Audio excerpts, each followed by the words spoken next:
il y a les règles qu'on t'enseigne. Et puis, il y a celles que seuls les esprits silencieux, les plus dangereux, se transmettent entre eux. Des règles cachées derrière les apparences, que Machiavel a glissées entre les lignes, comme des lames dissimulées dans l'ombre.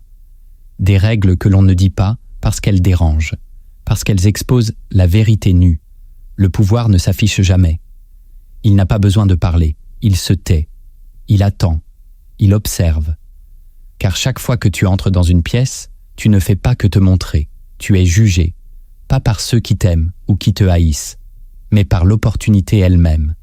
Et l'opportunité est cruelle. Elle analyse ton ton, ta posture, tes silences. La moindre émotion devient une brèche. La moindre réaction devient une faiblesse. En public, tu n'es jamais neutre, tu domines ou tu te dévoiles. Et dès l'instant où tu deviens lisible, prévisible, émotionnel, le pouvoir te glisse entre les doigts. Machiavel l'avait vu. Le vrai danger n'est pas l'ennemi déclaré, c'est ton âme quand elle cesse de se protéger. Dans cette vidéo, tu vas découvrir 10 choses que les esprits puissants ne montrent jamais en public. 10 gestes, 10 réactions, 10 instincts que les faibles laissent s'échapper et qui révèlent leur fragilité au monde entier. Écris en commentaire. Le pouvoir t'appartient tant que personne ne peut te lire. Et n'oublie pas de t'abonner, de liker et de rester jusqu'à la fin. La dernière chose que tu vas entendre, peu de gens sur cette terre osent encore la pratiquer. Machiavel n'a jamais écrit pour plaire. Il a écrit pour avertir. Dans l'Italie du XVIe siècle, entre complots, trahisons et jeux de pouvoir, il a compris que le danger ne venait pas toujours des ennemis visibles, mais de la transparence intérieure. Pour lui, se dévoiler, c'était déjà perdre. D'autres penseurs l'avaient deviné. Les stoïciens recommandaient le contrôle de soi. Nietzsche glorifiait l'homme qui s'élève au-dessus du regard des autres. Mais cette sagesse s'est effacée face à une époque où tout s'expose, tout se montre. Nous avons oublié que ce qui est visible devient vulnérable. La pensée moderne méprise le silence. Mais ceux qui comprennent encore l'ombre savent ceci. Ce que tu caches façonne ce que le monde imagine. Et dans ce décalage naît une forme de puissance que seul un esprit lucide peut manier. La première chose qu'un esprit puissant ne montre jamais en public, c'est sa colère. Parce qu'il sait que perdre le contrôle, même pour un instant, c'est offrir à l'adversaire la carte de ses failles. La colère, ce n'est pas de la force, c'est un abandon. C'est remettre les clés de ton intérieur entre les mains du monde. Celui qui s'énerve devant les autres révèle ce qui le touche, ce qui l'énerve, ce qu'il veut défendre. Il devient lisible. Et dans une société où tout est mesure, analyse, interprétation, être lisible, c'est être manipulable. Un esprit puissant transforme sa rage en stratégie. Il ne réagit pas sous l'émotion, il répond avec calcul. Il garde son feu intérieur pour les décisions, pas pour les scènes publiques. Il sait que l'impassibilité fait peur, que le silence face à la provocation est plus inquiétant que l'explosion. Il ne veut pas être prévisible, ni pilotable. Il veut rester opaque. La colère visible est une faille, une faiblesse. Même si elle semble impressionnée, elle finit toujours par se retourner contre celui qui l'exhibe. Un esprit fort apprend à canaliser son feu. Il attend, il respira, il encaisse. Puis il agit quand le moment est juste. Et cette patience devient une arme. Car là où les autres crient, il calcule. Là où ils explosent, il construit. Sa colère n'est pas niée, elle est maîtrisée. Et c'est cette maîtrise qui l'élève au-dessus de la masse. Il n'a pas besoin de crier pour qu'on sache qu'il est dangereux. Il n'a pas besoin de frapper pour qu'on ressente la menace. Sa présence seule suffit à imposer le respect. Parce que tout le monde devine qu'il est capable, mais personne ne sait jusqu'où. Et c'est précisément cet inconnu qui lui donne le pouvoir. La colère visible fait perdre le contrôle. Le silence contenu crée le mystère. Et le mystère commande. La deuxième chose qu'un esprit puissant ne montre jamais en public, c'est le besoin de reconnaissance. Ce besoin d'être validé, compris, applaudi. Car dès que tu montres que tu veux être aimé, tu donnes à l'autre un levier sur toi. Tu ouvres la porte aux manipulateurs, aux flatteurs, aux opportunistes. Tu te rends malléable.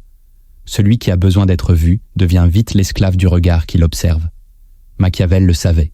Celui qui cherche l'approbation est prêt à trahir ses convictions pour conserver les applaudissements. Et dès cet instant, il n'est plus libre. Un esprit puissant, au contraire, avance dans l'ombre, sans bruit. Il agit sans demander l'attention. Il crée sans chercher les projecteurs. Il sait que la véritable reconnaissance vient à ceux qui n'en ont plus besoin. Plus tu sembles détaché du regard extérieur, plus ce regard se tourne vers toi. Il comprend que l'indépendance intérieure crée l'attraction extérieure. Il n'attend pas qu'on lui dise qu'il a de la valeur. Il le sait déjà. Il ne mendie pas l'amour de la foule. Il construit un monde qui parle pour lui. Et ce monde finit par attirer ceux qui comprennent sans qu'il ait besoin d'expliquer.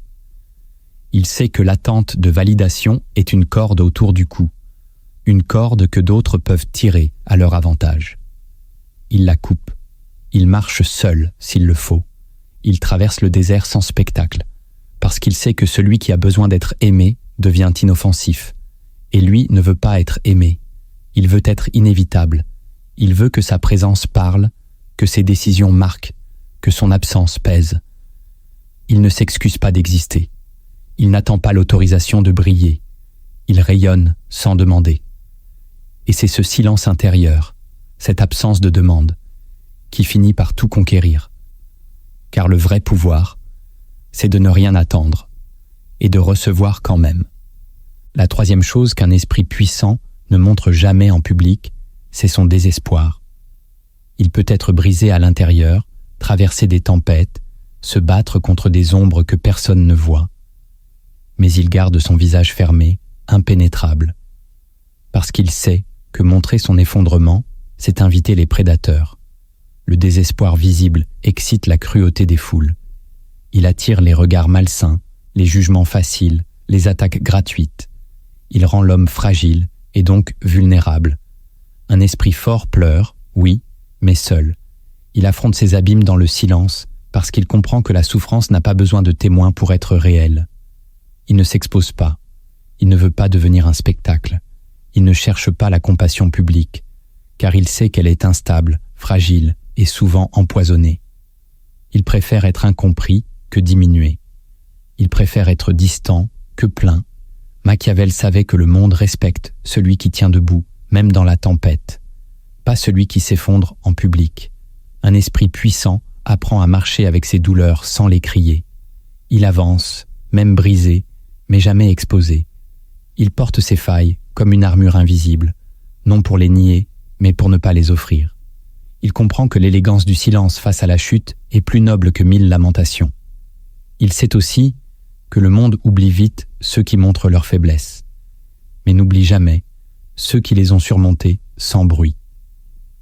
Le désespoir est une épreuve sacrée, mais la dignité avec laquelle on la traverse fait toute la différence.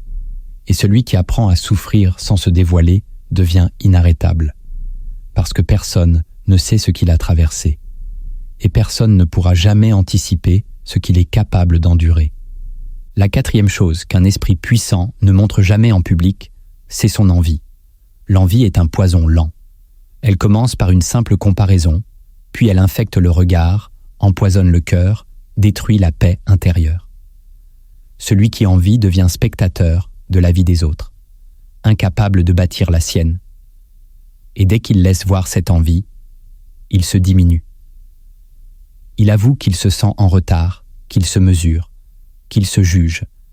L'esprit puissant refuse cela. Il observe sans se comparer. Il admire sans se rabaisser. Il sait que ce que l'autre possède ne lui enlève rien. Il sait que le succès des autres n'est pas une menace, mais un miroir. Machiavel aurait dit « Celui qui envie perd du pouvoir, parce qu'il reconnaît, sans le vouloir, la supériorité de l'autre. » Et dans un monde d'images, de postures et de masques, avouer son infériorité, même subtilement, c'est céder du terrain. Un esprit fort ne laisse jamais entrevoir ce genre de sentiment. Même s'il ressent la morsure de la comparaison, il la garde pour lui, la transforme en détermination, en silence, en action souterraine. Il travaille pendant que les autres exposent. Il se construit pendant que les autres se montrent. Et un jour, il dépasse tous ceux qui l'observaient, sans avoir jamais envié. L'envie est une distraction. Un esprit puissant ne se disperse pas. Il reste centré sur sa route, sur son rythme, sur son horizon. Il sait que ce qu'il bâtit dans l'ombre aura plus de poids que tout ce qui brille aujourd'hui sous les projecteurs. Et c'est cette tranquillité, cette concentration, cette non-réactivité à ce que possèdent les autres qui lui donne un ascendant. L'envie affaiblit. L'indifférence stratégique renforce. Celui qui n'en vit pas devient imprévisible. Et l'imprévisible devient intouchable. La 5e chose qu'un esprit puissant ne montre jamais en public, c'est sa peur. La peur est humaine, certes, mais la montrer, c'est laisser entendre qu'on peut être arrêté, qu'il existe une barrière mentale, une limite émotionnelle, un angle mort. Et ça suffit pour attirer les tests, les provocations, les attaques. Dès que tu laisses voir ce qui t'effraie, tu deviens vulnérable face à ceux qui se nourrissent de ton recul. Un esprit fort ressent la peur, bien sûr, mais il ne l'exhibe pas. Il l'analyse, il la traverse, il la contient. Il refuse d'en faire un signal lisible. Machiavel l'avait compris. Le simple fait de ne pas reculer fait douter l'adversaire. L'immobilité froide face au danger est plus dissuasive que n'importe quel cri de défense. Un esprit puissant transforme la peur en intensité. Il la garde dans ses veines comme une énergie, mais ne la laisse jamais couler sur son visage. Il ne tremble pas, il ne baisse pas les yeux. Il comprend que le monde appartient à ceux qui n'affichent pas leurs limites. Il se prépare en silence, sans alerter, sans montrer. Car il sait que la force n'est pas l'absence de peur, mais sa maîtrise. Montrer sa peur, c'est tendre une carte. C'est déclarer un territoire interdit. C'est inviter les plus cruels à venir appuyer là où ça fait mal. L'esprit puissant efface ces indices. Il devient lisse, opaque, fermé. Il inspire le doute à ceux qui cherchent une réaction. Et ce doute devient une barrière. Il n'a pas besoin de jouer les durs. Il a juste à ne pas flancher. Et cette stabilité devient son langage. Une peur maîtrisée est une arme. Une peur visible est une faille. Et lui ne laisse jamais ses armes entre les mains de l'ennemi. La 6e chose qu'un esprit puissant ne montre jamais en public, c'est son excitation. L'enthousiasme excessif, l'euphorie visible, cette joie incontrôlée qui traverse le visage lorsqu'un projet avance, lorsqu'un objectif semble proche, tout cela peut paraître inoffensif, voire humain. Mais en vérité, c'est une exposition, car ce qui t'enthousiasme te trahit. Cela révèle ce que tu désires. Et ce que tu désires est le point par lequel on peut te tenir. Un esprit puissant comprend que l'excitation visible est un langage. Elle dit « Ceci est important pour moi ». Elle dit « Si tu me retires cela, tu me brises ». Alors il la garde pour lui. Même lorsqu'il est sur le point de réussir, il reste froid. Même lorsque l'offre est parfaite, il garde un ton égal, car il sait que l'indifférence affichée est une forme de négociation. Elle crée le doute. Elle déstabilise. Elle rend le terrain flou. Celui qui montre sa joie devient prévisible, et ce qui est prévisible devient manipulable. Machiavel l'avait compris. Plus tu sembles détaché, plus tu tiens la main. Plus tu parais neutre, plus tu désorientes. Un esprit puissant sait que ce n'est pas le moment où tu réussis qui est le plus fragile, mais celui où tu crois avoir gagné. Alors il garde le silence. Il savoure seul. Il célèbre intérieurement. Il ne saute pas de joie. Il ne se précipite pas, car l'excitation est une faille, et lui ne laisse rien fuir. Il veut que personne ne sache ce qui le réjouit, que personne ne sache quand il gagne, parce que celui qui cache ses victoires devient insaisissable. Il avance masqué. Il réussit dans l'ombre, et ce silence crée un mystère qui le protège. Il ne célèbre pas pour impressionner. Il construit pour durer. La 7e chose qu'un esprit puissant ne montre jamais en public, c'est son besoin de s'expliquer. Dans un monde obsédé par la justification, où chacun ressent le besoin de clarifier, de se défendre, de prouver sa pureté ou ses intentions, lui reste muet. Il comprend que plus tu expliques, plus tu perds de terrain, car chaque mot devient une piste, chaque phrase une ouverture, chaque justification une reconnaissance implicite d'une accusation. Celui qui se justifie s'abaisse. Il dit au monde « ton jugement m'atteint ». Et un esprit puissant refuse cela. Il n'explique pas ses choix à ceux qui n'ont pas la profondeur pour les comprendre. Il ne dilue pas sa pensée pour rassurer les masses. Machiavel savait que plus tu laisses les autres dans le doute, plus tu gardes l'avantage. Le mystère protège. La clarté trop rapide expose. Un esprit fort comprend que son silence est parfois plus puissant qu'un long discours. Il sait aussi que celui qui s'explique devient prisonnier de ses propres mots. Il préfère donc laisser les gens penser ce qu'ils veulent. Il laisse le bruit passer. Il laisse les opinions se heurter à son calme. Et pendant que les autres se justifient pour survivre à l'opinion, lui s'élève par l'indifférence. Il parle uniquement quand c'est utile, jamais pour se défendre. Car il a compris que la vérité profonde ne se crie pas, elle se vit. Et que ceux qui sont capables de la voir, la verront sans qu'on ait à la leur servir. Il refuse de mendier la compréhension. Il avance, même mal compris.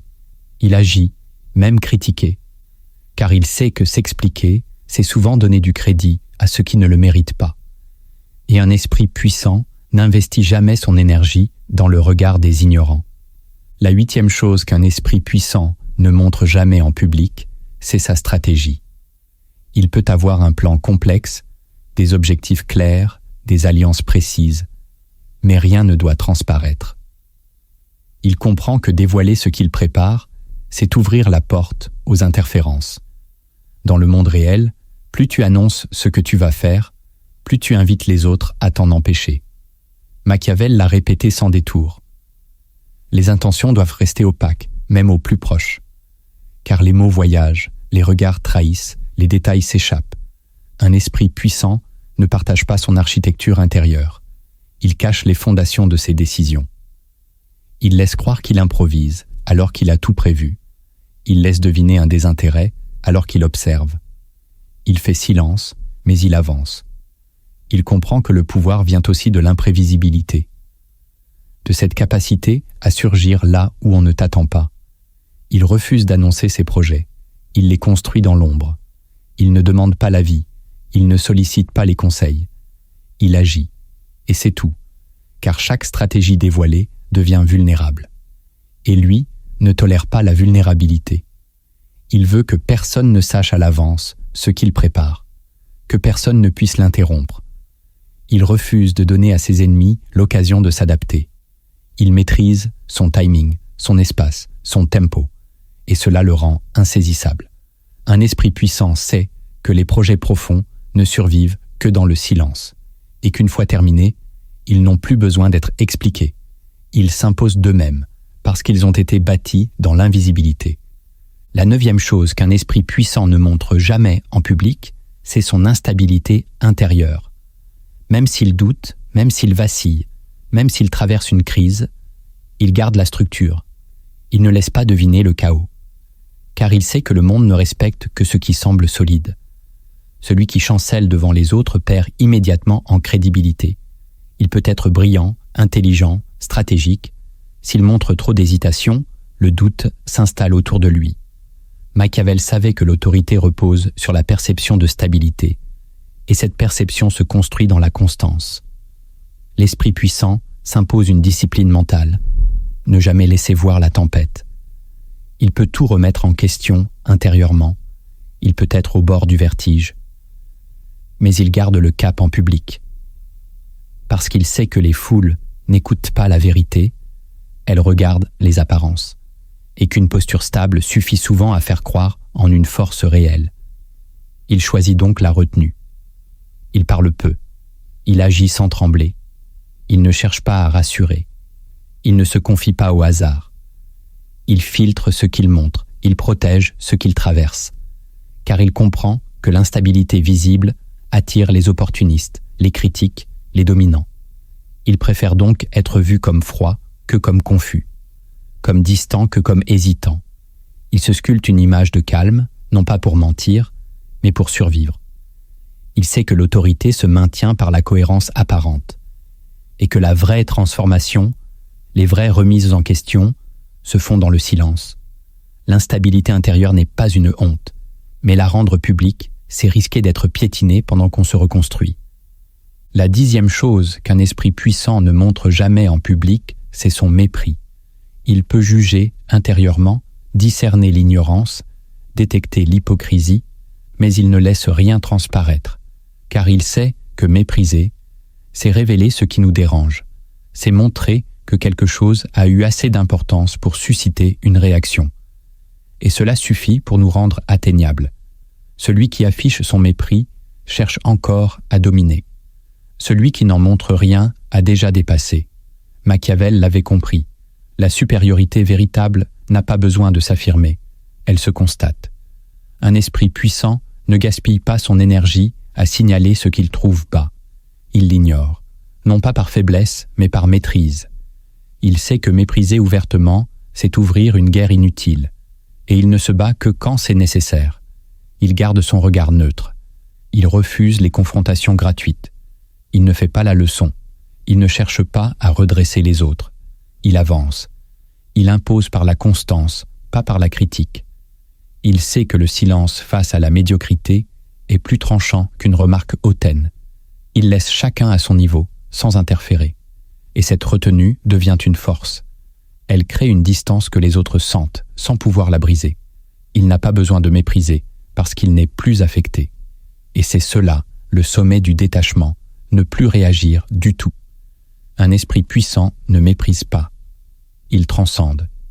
Tu connais maintenant ce que les esprits puissants refusent de montrer. Mais derrière ces silences visibles, il existe une autre couche. Une strate plus profonde, plus obscure. Dans cette seconde partie, tu vas découvrir 7 vérités que peu osent affronter. Des fondements psychologiques cachés, des lois invisibles que Machiavel appliquait sans jamais les écrire. La première vérité cachée, c'est que plus tu es compris, plus tu es vulnérable. La société valorise l'authenticité, l'ouverture, la transparence émotionnelle. On te dit que te livrer crée du lien. Mais dans les cercles du pouvoir, ce que tu révèles devient une dette. Tout ce qui est compris peut être utilisé, retourné contre toi. L'esprit fort comprend cela. Il refuse d'être lisible. Il veut qu'on l'observe sans jamais vraiment le cerner. Parce qu'il sait que l'humain a besoin d'étiqueter pour contrôler. Plus tu entres dans une case, plus tu perds ta liberté. Machiavel savait que le pouvoir appartient à ceux qu'on ne peut pas résumer, ceux qu'on ne peut pas anticiper, ceux dont les intentions échappent à toute lecture évidente. Un esprit puissant cultive cette zone floue. Il peut sembler coopératif, mais il garde une part d'opacité. Il dit beaucoup, sans rien dire. Il raconte des vérités secondaires, sans jamais livrer son centre. Car il a compris ceci. Ce que tu révèles de toi appartient à l'autre. Et ce que tu caches te reste. Il s'enferme dans une architecture de silence volontaire, pas par peur, mais par stratégie. Il n'est pas froid, il est précis. Il sait ce qu'il montre, à qui et pourquoi. Et s'il doit se livrer, ce sera tard. Une fois la partie gagnée. Parce qu'à ce moment-là, il n'y a plus rien à perdre. Un esprit faible veut être compris. Il confond clarté et vérité. Mais la vérité, la vraie, est toujours complexe, mouvante, difficile à saisir. Celui qui cherche à être compris par tous finit aplati. Lisse, lisible, et donc attaquable. L'esprit fort, lui, refuse cette facilité. Il accepte d'être mal interprété. Il accepte d'être mal jugé, parce qu'il a choisi de rester libre, imprévisible et donc puissant. La deuxième vérité cachée, c'est que tout ce que tu montres en public devient un territoire que tu ne contrôles plus. Tu peux penser que tu gardes la main, que tu choisis ce que tu révèles, que tu maîtrises l'image que tu projettes. Mais une fois que c'est dehors, cela ne t'appartient plus. Cela vit dans l'œil de l'autre, dans ses filtres, ses blessures, ses projections. Et tu ne peux plus rien y faire. Un esprit puissant comprend cela. Il ne cherche pas à plaire. Il ne cherche pas à imposer une image. Il cherche à rester insaisissable. Car il sait que plus tu en dis, plus on attend de toi. Plus tu en montres, plus on t'observe. Et plus tu essaies de paraître cohérent avec ce que tu as montré, plus tu deviens prisonnier de ton propre personnage. Machiavel l'avait compris. Même la vérité peut être un piège si elle est donnée sans stratégie. Un esprit faible parle pour se rassurer. Il veut tout expliquer, tout aligner, tout exposer. Mais cette transparence devient une cage. On te félicite, puis on t'utilise. On t'applaudit, puis on te dévore. L'esprit fort, lui, préfère le décalage. Il garde une marge. Il laisse les autres deviner. Il ne se sent pas obligé de justifier ce qu'il fait. Il accepte que tout le monde ne comprenne pas. Parce qu'il ne vit pas pour être interprété, mais pour être libre. Il comprend que la vraie maîtrise, ce n'est pas de contrôler l'image, c'est de n'en projeter aucune. C'est d'être flou, discret, presque invisible. Ce flou est inconfortable au début, mais il protège. Il crée un espace où personne ne peut t'enfermer, un territoire que tu habites seul. Et c'est dans ce silence-là que le vrai pouvoir se développe. Pas dans ce que tu montres, mais dans ce que tu retiens. La troisième vérité cachée, c'est que la foule ne cherche pas la vérité, elle cherche un point faible. Tu peux croire qu'en te montrant authentique, sincère, vulnérable, tu vas inspirer confiance. Mais la réalité est bien plus brutale. Plus tu révèles ton cœur, plus tu donnes des armes à ceux qui t'observent, sans amour. Le monde moderne a appris à déguiser sa cruauté derrière des masques sociaux. Mais la mécanique est toujours la même. Celui qui montre ses failles en public devient cible. Un esprit puissant a compris que l'exposition ne mène pas toujours à la connexion. Parfois, elle mène à l'humiliation. Machiavel savait que l'homme est un animal stratégique. Même ceux qui t'écoutent avec douceur aujourd'hui peuvent retourner ces informations contre toi demain. Il vaut mieux être incompris que détruit. Le respect naît du mystère, pas de la confession. L'esprit fort ne cherche pas à attendrir. Il cherche à rester intact. Même quand il souffre, même quand il traverse des ombres. Il ne fait pas appel à la pitié du public. Il refuse ce commerce-là, car il sait que ce que la foule donne, elle peut le reprendre. Elle aime un jour, elle dévore le lendemain. La seule protection, c'est le silence. Ce n'est pas de la froideur, c'est une forme de sagesse. Il ne faut pas livrer ton cœur à ceux qui ne savent pas ce qu'il pèse. Il faut le garder pour ceux qui ont prouvé qu'ils peuvent en prendre soin. Et en attendant, rester impénétrable. C'est cette posture qui désarme les foules, qui déroute les curieux, qui impose le respect. Le mystère est une muraille que personne ne peut escalader sans ton autorisation. Et tant que tu tiens cette muraille debout, tu restes maître de toi. C'est ce que la foule ne supporte pas. Ne pas savoir comment t'atteindre. La quatrième vérité, cachée, c'est que chaque mot en public est un pacte. Quand tu parles, tu t'engages, tu lances une promesse, tu poses une position, tu marques une direction. Et même si tu ne le ressens pas comme ça, les autres vont t'enchaîner à ces mots. Un esprit puissant comprend cela. Il pèse chaque parole. Il évite les grandes déclarations, les engagements émotionnels, les phrases qui le ligoteraient plus tard. Parce qu'il sait que la mémoire collective est sélective, mais impitoyable. Machiavel l'avait vu, les mots qu'on prononce deviennent des dettes qu'on te rappelle. Et dans un monde où tout se rejoue en boucle, où les paroles enregistrées circulent, où l'opinion publique mutile, il faut apprendre à se taire avec élégance. Parler est devenu un risque, et un esprit fort préfère préserver sa marge d'action. Il ne veut pas être enfermé par ce qu'il a dit un jour sous le coup d'une émotion. Il veut garder sa fluidité, son adaptabilité. Il veut pouvoir changer d'avis sans être crucifié pour cela. Il comprend que le silence est une puissance, celle de rester libre. Car quand tu ne t'es pas engagé, tu peux toujours choisir. Quand tu n'as pas promis, tu peux toujours rediriger. Un esprit faible parle trop vite, trop fort, trop souvent. Il pense que la parole est pouvoir. Mais mal utilisée, elle devient une chaîne. Et lui s'attache lui-même. L'esprit puissant, lui, se retient. Non par peur, mais par stratégie. Il comprend que la meilleure position, parfois, est l'ambiguïté. Celle qui ne donne rien à attaquer, rien à reprendre, rien à renverser. Tant que tu restes flou, tu restes libre. Et cette liberté est le terrain où le vrai pouvoir prend racine. La cinquième vérité cachée, c'est que les émotions visibles sont des portes ouvertes sur ton esprit. Chaque micro-expression, chaque haussement de sourcils, chaque changement de ton, tout cela trahit quelque chose de toi. Et le monde t'analyse sans même que tu t'en rendes compte. Un esprit puissant a appris à verrouiller ses portes. Il ne joue pas au robot, mais il discipline son langage émotionnel. Il ne laisse pas deviner ses réactions, car il sait que l'ennemi le plus intelligent n'attaque jamais de face.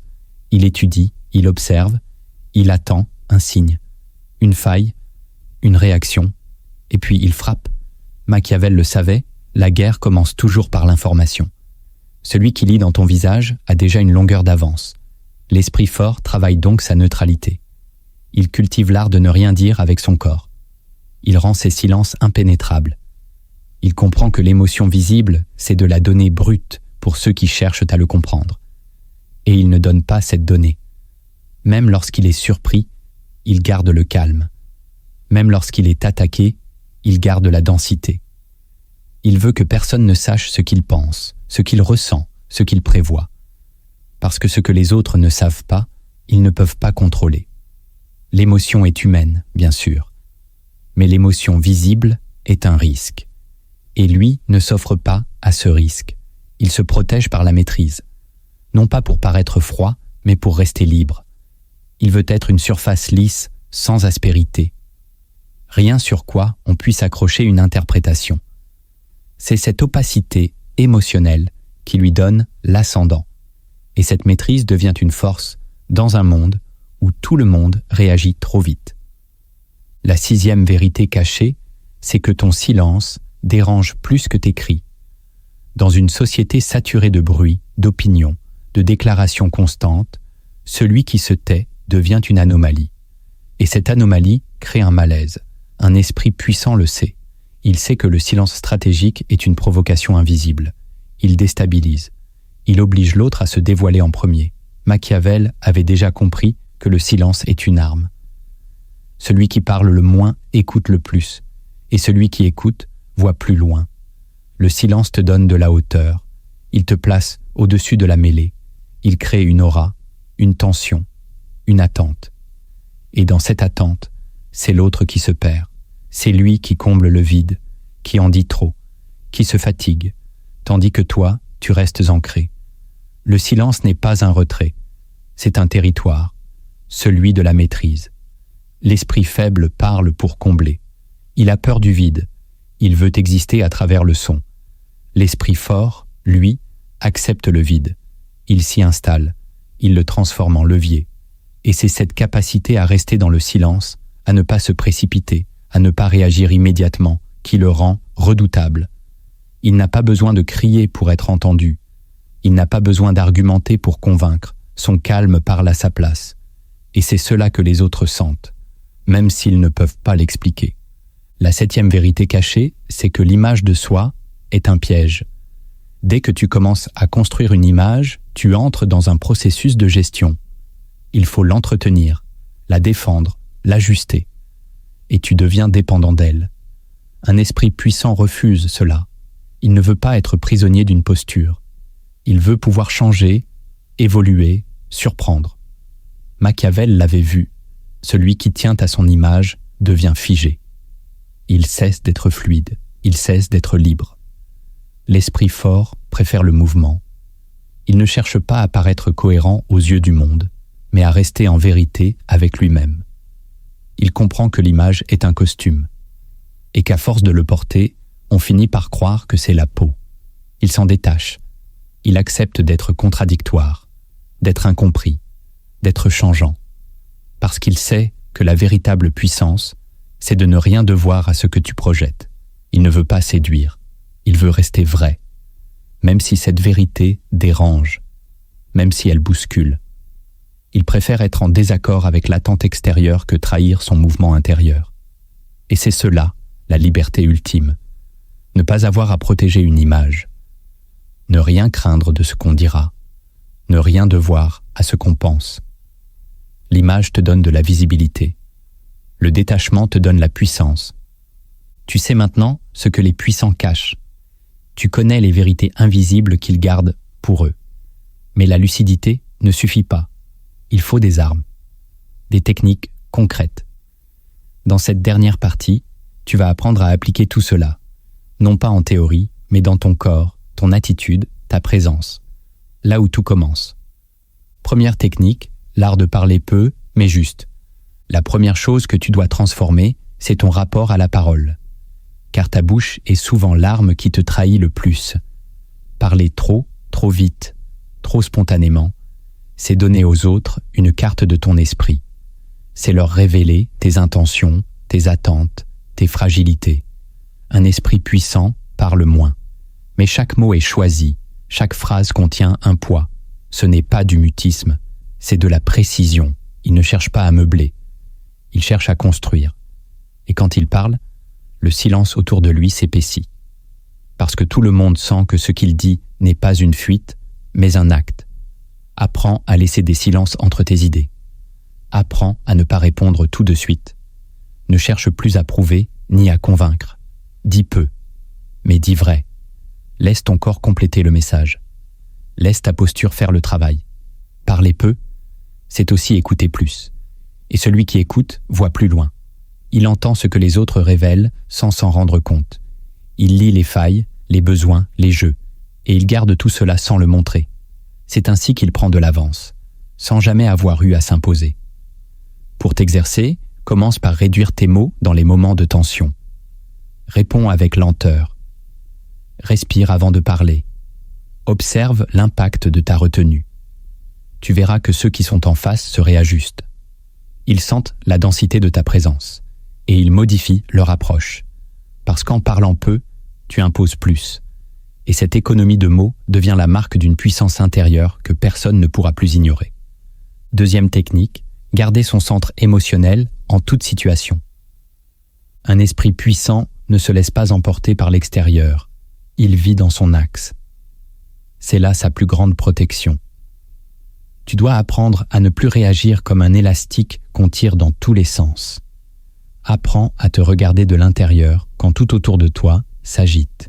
Quand on t'attaque, quand on t'ignore, quand on te flatte, ne quitte pas ton centre. Observe, respire, reste debout. Ton pouvoir dépend de ta stabilité émotionnelle. Et cette stabilité ne vient pas de la froideur, mais de la discipline intérieure. Tu ne pourras jamais contrôler le monde, mais tu peux maîtriser l'effet qu'il a sur toi. Cela demande un entraînement quotidien. À chaque provocation, tu dois créer un espace de silence intérieur.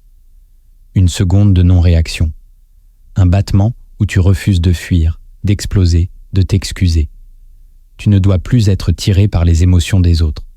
Tu dois être ton propre axe. Si tu entres dans une pièce et que quelqu'un essaie de te déséquilibrer, regarde-le avec calme. N'essaie pas de te justifier. Ne hausse pas la voix. Ne souris pas pour plaire. Reste. Laisse le silence faire son travail.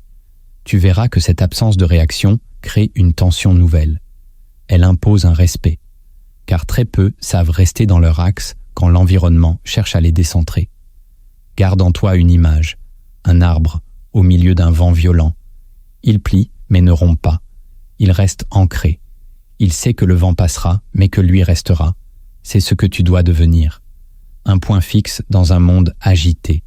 Et ce point fixe, c'est là que réside ton autorité invisible. Ce n'est pas le plus fort qui domine, c'est celui qui reste stable quand tout vacille. Et cette stabilité n'est pas visible, elle est ressentie.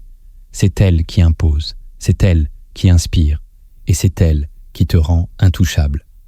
Troisième technique, construire une présence opaque. L'un des secrets les plus puissants que tu peux maîtriser, c'est celui de ne jamais être complètement lisible. La présence opaque n'est pas une posture, c'est une discipline. Elle consiste à vivre dans l'ambiguïté maîtrisée, à ne jamais tout montrer, même dans les moments où on t'observe intensément. L'esprit faible veut être compris, accepté, validé. Alors, il s'expose, il partage tout. Il croit que plus on le connaît, plus on l'aimera. Mais en vérité, plus tu es lisible, plus tu es prévisible. Et plus tu es prévisible, plus tu es manipulable. L'esprit fort, lui, cultive l'opacité. Il peut être cordial sans être intime, présent sans être disponible, poli sans être transparent. Il construit une couche invisible entre lui et les autres, un voile qui protège son monde intérieur. Cela commence par la maîtrise de ton langage non verbal. Ne laisse pas ton visage parler pour toi. Retiens ce que tes gestes révèlent. observe-toi dans le silence. Ensuite, réduis l'accès émotionnel que les autres ont sur toi. Ne ris pas toujours quand on attend que tu ris. Ne réagis pas systématiquement. Crée du flou dans tes réponses. Dis moins que ce que tu sais. Écoute plus que ce que tu réponds. Tu verras que très vite, ton aura changera. Les gens commenceront à se méfier de ce qu'ils ne comprennent pas. Et dans cette méfiance naît le respect. Une présence opaque ne veut pas dire froide. Elle veut dire fermée avec intelligence. Elle laisse deviner une profondeur sans jamais la livrer. Elle impose le silence chez les autres, car elle crée une tension psychologique. Et dans ce silence, c'est toi qui tiens l'espace. Cette technique n'est pas sociale, elle est existentielle. Tu te protèges non par peur, mais parce que tu as compris que ce qui est visible est toujours attaquable. Et toi, tu veux devenir inattaquable. C'est cela, la présence opaque, une autorité silencieuse que personne ne peut cerner, ni dominer. 4e technique, apprendre à être inclassable. Le pouvoir réel ne supporte pas l'étiquette. Dès que tu entres dans une case, tu deviens interprétable, prévisible, donc contrôlable. Un esprit puissant refuse cela. Il brouille les pistes. Il peut être chaleureux un jour, distant le lendemain, sérieux dans un cercle, ironique dans un autre, non pas pour manipuler, mais pour rester libre. Car le monde te juge avant de t'écouter. Il cherche à savoir où te mettre. Qui tu es? Comment te gérer? L'esprit fort refuse cette gestion. Il oblige les autres à rester attentifs, à douter, à rester ouverts. Il n'a pas peur d'être complexe. Il assume ses contradictions. Il sait que les plus grands esprits sont toujours dérangeants, car ils ne se laissent pas réduire. Si tu veux appliquer cette technique, commence par remettre en question ton propre besoin d'être cohérent aux yeux du monde. Accepte de ne pas toujours avoir une explication. Ne t'excuse pas d'évoluer. Ne cherche pas à tout expliquer. Vis, agis. Sois un mystère en mouvement. Cultive plusieurs visages sans jamais trahir ton essence. Tu peux être doux et impitoyable, patient et tranchant. Tu n'as pas à choisir. Tu es vaste. Et plus tu assumes cette complexité, plus tu deviens difficile à gérer pour les autres. Et donc plus tu gagnes en ascendant. Parce que les gens ne savent plus comment te faire réagir. Ils hésitent. Et cette hésitation est une forme de soumission. Machiavel l'avait compris, l'inclassable échappe au piège. Il peut s'adapter sans être absorbé. Il peut apparaître sans être saisi. Et dans cette fluidité, il prend le contrôle du rythme. Le monde veut des profils simples. Donne-lui une énigme. C'est cela, la liberté, ne pas être défini. Et c'est cela, le pouvoir, forcer les autres à ne jamais baisser leur garde face à toi. 5e technique, maîtriser le tempo de ses réactions. Celui qui réagit vite, parle vite, bouge vite, se trahit vite. Le rythme est un révélateur. Et celui qui contrôle le tempo contrôle le cadre. Un esprit puissant n'est jamais pressé. Il ralentit, il prend son temps. Même en cas d'urgence, même sous pression, il garde le contrôle de son rythme, parce qu'il sait que la vitesse de réaction est une faille. Elle montre où tu es touché, ce que tu redoutes, ce qui te dérange. Maîtriser le tempo, c'est offrir une marge de manœuvre. C'est refuser de te faire aspirer dans le rythme imposé par l'autre. C'est garder ton autonomie de mouvement, de pensée, de présence. Quand quelqu'un te provoque, tu ne réponds pas tout de suite. Tu laisses le silence précéder ta réponse. Ce silence n'est pas du vide, c'est de la puissance contenue. Il rend l'autre nerveux. Il déplace l'équilibre de la scène, car dans l'inconscient collectif, celui qui prend son temps est celui qui domine, même sans rien dire. Machiavel le savait. Celui qui réagit immédiatement perd l'avantage. Il se fait dicter le cadre. L'esprit fort le redéfinit. Il crée un espace intérieur entre l'attaque et la réponse. Il ralentit pour réfléchir, pour observer, pour faire peser chaque mot, chaque regard, chaque mouvement. Ce ralentissement devient un langage, un code que les autres sentent. Il impose le respect parce qu'il crée un déséquilibre psychologique. On ne sait jamais quand tu vas parler, ni ce que tu vas dire. Et cette imprévisibilité fait de toi une force. Tu n'es plus dans la réaction, tu es dans la direction. Et c'est cela que les puissants maîtrisent, le tempo, le souffle, le timing. pas pour manipuler, mais pour conserver la souveraineté sur leur propre espace. Celui qui contrôle son rythme contrôle sa vie. 6e technique, cultiver le flou intentionnel. Dans un monde obsédé par la clarté, il y a un pouvoir redoutable dans l'ambiguïté. L'esprit puissant le sait. Il ne dit jamais tout. Il laisse deviner. Il parle en cercle. Il répond par des questions. Il sème des indices sans livrer la carte. Parce qu'il sait que le flou provoque la vigilance. Et cette vigilance est une soumission déguisée. Quand les autres ne savent pas ce que tu veux, ce que tu vises, ce que tu penses, ils font des hypothèses. Et pendant qu'ils devinent, toi tu avances. Le flou intentionnel n'est pas une fuite. C'est une stratégie. Tu dois apprendre à ne pas tout nommer, à ne pas tout expliquer, à ne pas toujours justifier tes décisions. Le besoin de clarté est souvent un piège. Plus tu rends tes intentions limpides, plus on peut les saboter. Plus tu les caches, plus tu les protèges. Machiavel disait déjà que les intentions doivent être aussi impénétrables que la nuit. Et c'est vrai. Car l'ombre donne le temps. Elle te laisse ajuster, corriger, pivoter sans que personne ne le voie. L'esprit fort cultive le flou comme un bouclier. Il ne dit pas où il va. Il ne dit pas ce qu'il ressent. Il laisse les autres dans le doute. Et ce doute, il l'utilise. Il s'y cache, il s'y renforce. Car tant que tu ne sais pas ce qu'il prépare, tu ne peux pas t'y opposer. Le flou intentionnel est un art.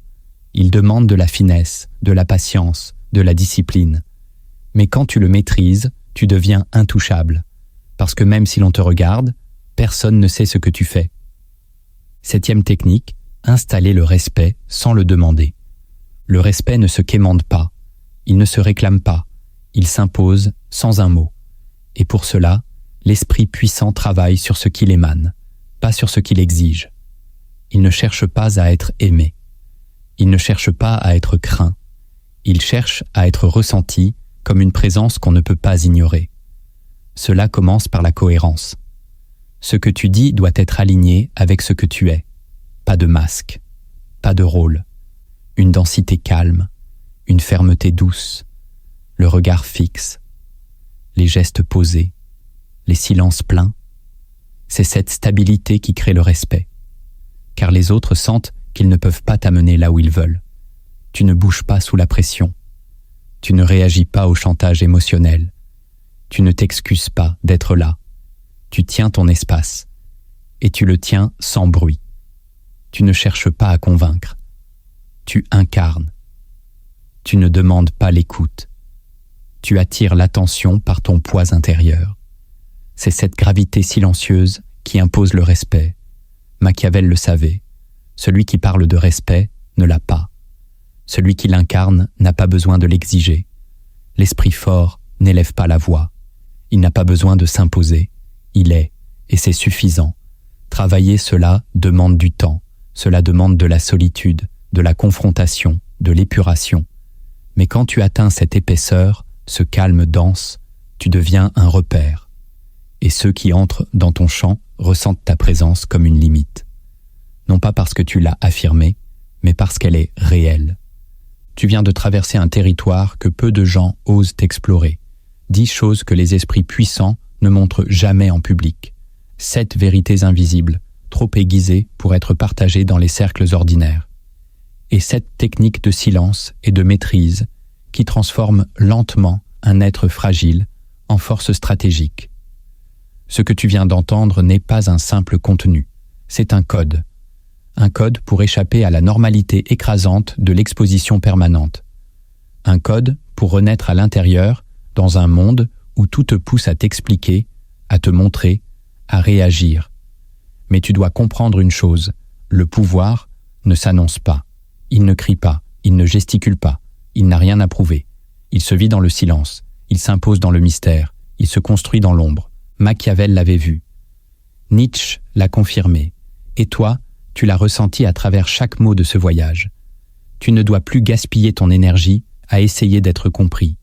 Tu ne dois plus dévoiler tes blessures en espérant qu'on les respecte. Tu ne dois plus courir après la validation d'un monde qui méprise ce qu'il peut trop facilement décoder. Tu dois maintenant revenir au centre. à cet espace en toi que personne ne contrôle.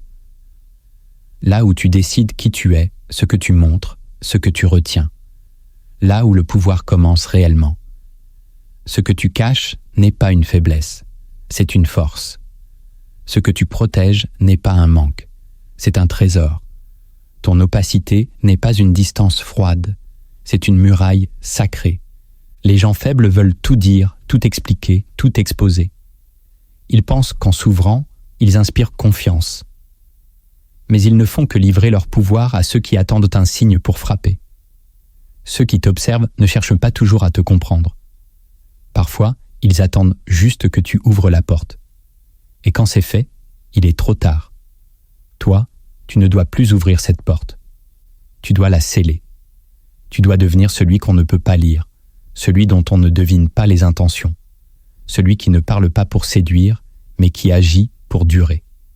Souviens-toi, la vraie puissance est silencieuse. Elle ne cherche pas à plaire. Elle ne cherche pas à convaincre. Elle agit avec précision. Elle observe plus qu'elle ne parle. Elle retient plus qu'elle ne donne.